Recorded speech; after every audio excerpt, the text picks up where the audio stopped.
Hey, welcome back.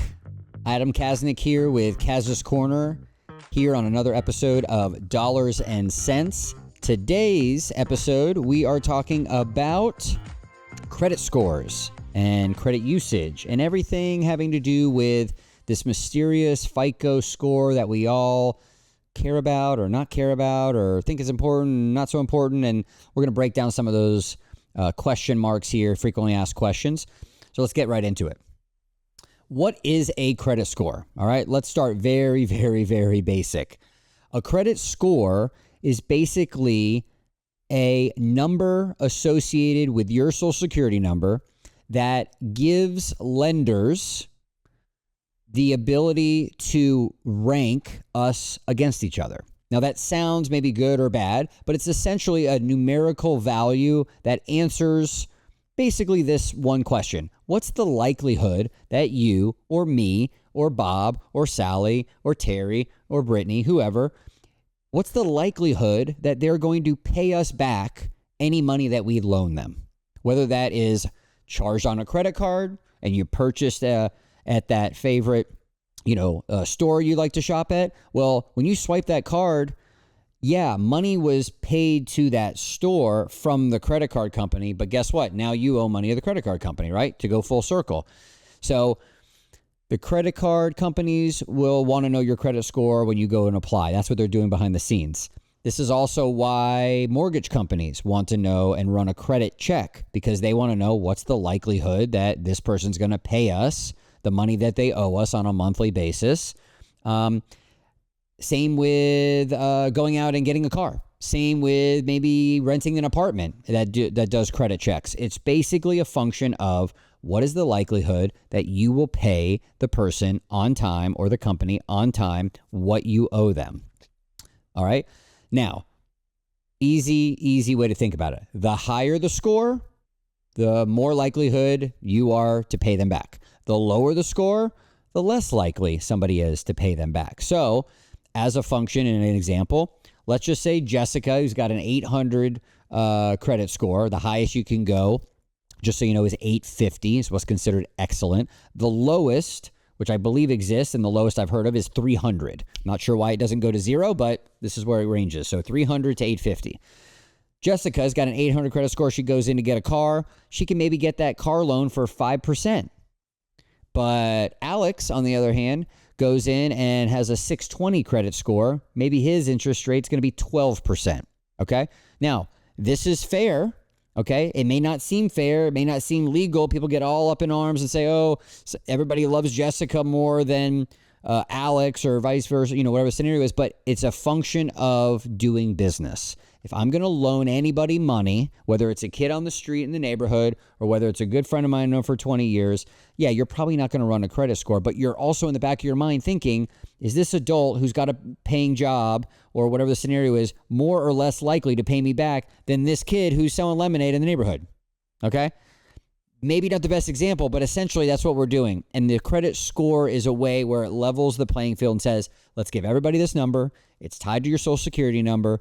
And let's make it easy for lenders to have a standard, because there's all of these different metrics, right? What your job is, how much money you're making, what other debts you have, all of these things combined make it an easy numerical value for all of us to determine, is this a higher or lower risk to lend this person a good chunk of money? All right.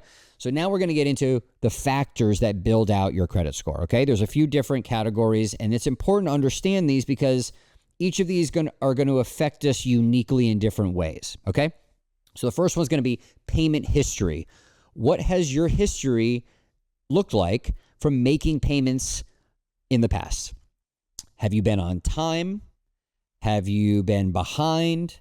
Have you had a single late payment? Are you habitually late? In a previous video, I talked about using credit cards, and have you been the notorious person who's always paid the minimum payment on the credit card statement? Have you paid the statement balance? Or are you somebody who pays the credit card off as soon as you swipe the card and you get home and you get in your car and you go, okay, I'm going to pay it off right now? Those will impact your credit score the most out of all these factors. This is the single most important factor, okay, is what is your payment history and have you paid on time? Number two, the amounts that you owe relative to your credit utilization. Let me break this down in simple terms. If a credit card approves you to spend $10,000 on this card, and you generally only spending on a monthly basis about $1,000, you are utilizing 10% of your allotted amount, right? I'm using 1,000 of my 10,000. I'm using 10%. That's a 10% credit utilization. That ratio is actually, and the reason I use it, is ideal. To get an excellent credit score, most lenders and the FICO score research that you'll look at and the credit bureaus, they'll all tell you is utilizing at most 10% of your overall allotted credit is going to give you the best score possible. Ideally, you would never want to go above 30. So in my example, you never want to have $3,000 of outstanding balance on your 10,000 at any given moment. But ideally, your target should be 10%. At most, you should be utilizing 30%. Anything beyond 30%, that's the time where you need to take the credit card out of your wallet or your purse, stick it in the drawer, forget about it for a while, and just focus on paying down that balance until you get back below 10,000. Or excuse me, 10% of your utilization. Okay, so number one, payment history. Number two, amounts owed and credit utilization. All right. Number three is going to be the length of your credit history. This is sometimes cause a lot of confusion for people when I talk to it. What they're looking at, what the credit bureaus are looking at is how long have you had your longest credit relationship with a credit card company, or maybe the credit card at the bank. Maybe it was your starter credit card that you've had forever. Hopefully it's not one of the retail store credit cards like a Best Buy or something like that.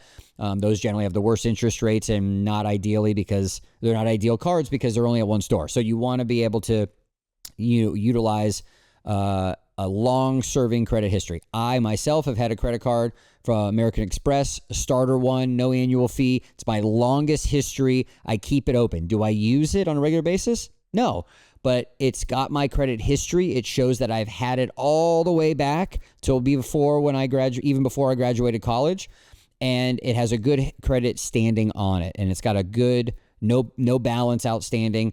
You don't want to get rid of that card, okay? Because part of the length of credit history is looking at how long have you had these relationships? And the longer you had relationships is the same if I was talking to you and say, hey, have you ever borrowed money from anybody else before? Yes, I have. Okay, how many people? Well, if somebody said one person versus somebody who said I borrowed money from 10 different people and I've paid them all back on time, I'm more likely to then lend money to the person that I'm the 11th person as opposed to the second person that they've loaned money. So hopefully that makes sense. I want to lend money.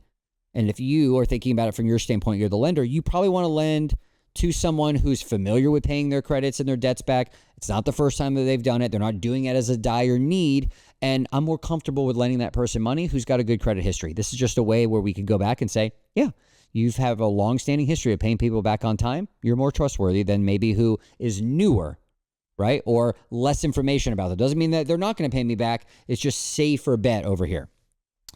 Number 4, new credit, okay? So this is taking a look at two different things, and the best way to look at it is the new accounts that you've opened recently. How many hard inquiries is what they call it. So applications for a new credit card, applying for a new loan, whether it's a car loan or whatever it may type be. So they're looking at new amounts. And if you're opening up too many of those in the recent past, that's a little bit of a yellow flag that goes off. Why all of a sudden are you incurring a bunch of debt or trying to take out a bunch of lines of credit, basically? There could be a viable explanation for this, but you just want to be aware of that. So that's one thing they're looking at, because it's not in a vacuum. If you go apply at Chase, let's just say, they're going to notify the credit bureaus. And if you think you're outsmarting the system and then going to go to Amex or Capital One or Visa or whatever else, Discover, and look at another one, they're going to know that you just applied over there. All right. So they're all communicating together. They've worked the system out too. We're not going to fool the system. All right. So that's the new credit that they're going to look at. And then the last component, number 5, is going to be your credit mix. What's the type of loans that you've taken out? Is it a mortgage? Is it 3 mortgages because you're a real estate investor and you've got different houses and you're flipping them or holding them for a short period of time? Is it only credit cards? Is it a student loan? Is it a car payment? They want to look at your credit mix, and ideally, they like to see a mix of them. They don't like to see only credit cards as a credit history. They like to see that you got approved for a car loan, maybe. They like to see that you have a mix of a mortgage, a car loan, a credit card, a student loan, and you're on time with all of these different things and you're prioritizing them well. Is it a horrible thing that you only have one? No, not necessarily, but a mix is better than all the same type, okay? To give you a frame of reference, that only makes about 10% of your score. By far, the payment history, the very first metric, makes up the majority of it. It's about 35% of your credit score just comes from that payment history. All right. Now, next, moving on, you have an understanding of what makes up your credit score. We now know how to utilize and be aware of your credit score, but now we want to do is check and monitor your credit score. So if you haven't heard of this website yet, I will tell you again. Most likely you probably heard of it before, is annualcreditreport.com. I remember there was a huge marketing, push years ago when this came out. It's a free website that you can go in and securely check your credit report, and you can see what the credit bureaus are seeing based on your Social Security number. Very, very important. I would also motivate you to go to the 3 credit bureaus, Equifax, Experian, TransUnion, and make sure that you have accounts set up, free accounts with them, and that they have your credit report as accurate. And I'll tell you exactly what that means by accurate. So when you pull your credit report from annualcreditreport.com, you want to verify these 3 things right away. Your name is spelled correctly, your address is correct, and your Social Security number is correct. Okay? Those are going to be the 3 things that are tied to your history that you want to make sure are correct. Next is going to be what is called your account history. I've seen it also listed as like trade lines, just a fancy word for what is in your record. This is the meat and potatoes of your credit report. What you want to look for is, first and foremost, what outstanding debts are open? Are they correct? Do you see a Toyota loan and you don't have a Toyota, right? Do you see an Amex and you don't have an American Express card? These are red flags that you need to then reach out to them and say, wait a second, these are not correct. Where is this information coming from? Most likely, the report is going to tell you what credit bureau has that on record tied to your Social Security number, and you need to go and address that with them right away. If you have never used the annual credit report, then you really should annually go and look at it, because unfortunately in the world that we're living in right now, it's not too far reaching to assume that maybe somebody's got a hold of your name, address, and Social Security number and tried to open up a credit card or a line of credit or get a loan in your name. You want to make sure that no one is utilizing your Social Security number without your knowledge, really, and at all, for any reason. So that's the first thing. If you see a credit card that you've never opened and it doesn't look familiar, start to be curious. That's a red flag. Start to do some homework and figure it out. The next thing you want to look at is, are the balances and are the credit limits accurate? So if you pay off all your credit cards every single month because you automatically pay your statement balance, like I do, which I would suggest you do as well, then you should have no balance outstanding, because every time they check this every month, they're going to say, oh, it was paid off. It was paid off. It was paid off. They're not going to report your current balance that you log into your portal on your credit card and see what you owe. They're logging in your statement balances once you paid them off. So if you pay it off, 0 is getting reported. If you pay everything except for $100, then 100 is going to be sent to the credit bureau as an outstanding balance that you have on there. So that is going to be the second thing to look at. And then the last is going to be your payment status. You want to make sure that this is correct. You're going to see things of paid on time or paid to current, or you may see 30-day late notice. So these are things that you want to be aware of. It doesn't mean it's a red flag, but it could be a yellow flag. You want to go and say, wait a second, I think I paid that off. Or maybe you're going to monitor that, and then the next month you go back in to make sure that the credit card company, in this case, updated your record, said, oh no, that was paid off. So those are the 3 things you want to take a look at when you're looking at the details. Is everything accurate? Are the balances correct and is everything that's supposed to be there on your report and nothing that's not supposed to be there? And then is the payment status correct for each of those, just to make sure that nothing was sort of missed in the payment transcription from the credit card company to the credit bureau. So those are going to be the important factors. And then the third thing on your credit report that you want to look at is inquiries. Inquiries are basically going to be the list of companies that have looked at your credit report for various reasons, for renting that apartment, for that bank, that new bank account, for the mortgage, for the credit card, whatever it may be. You want to make sure that those inquiries are correct. And if you see any of them that you're like, I don't recognize that, or why would they have done that too? That's a sign that maybe somebody didn't open up a credit card in your name, but they tried to. So you want to make sure that you recognize all of those on your report. And as the website says, you want to be checking it annually.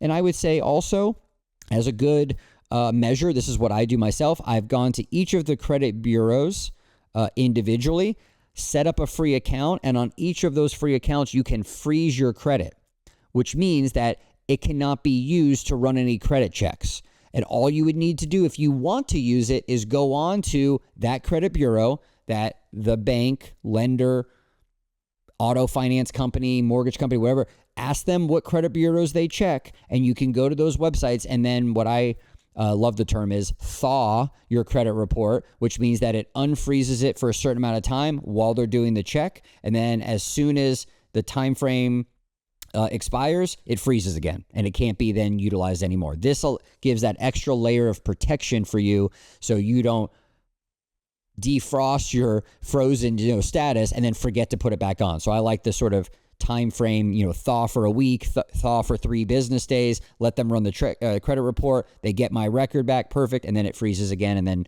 no one's able to utilize it as well. So built-in kind of backboard and protection for you, but you need to go to each of the credit bureaus, set up your free online account, and then be able to freeze your credit reports. Hopefully this helps with understanding your credit score. Hopefully it brings a little bit more clarity to sort of this FICO score madness that people like to talk about. And hopefully it also eases your concern of, are you doing the right things with it? Because I've seen all across the spectrum of people who don't care about it at all for whatever reason, and it's the only thing that they're focused on for whatever reason. Chances are we should all probably be somewhere in the middle and say, yes, it's important, more so when you plan to use it, but it's also something that you shouldn't forget about for 5 years. And then next thing you know, some hackers have taken out a bunch of credit cards in your name too. So we want to find a happy medium to monitor it, to utilize it, because when you go to use it, you want that score as high as possible. Good luck. Hopefully this helps with you and you get one step closer to that 850 score as a target. We'll see you on the next one.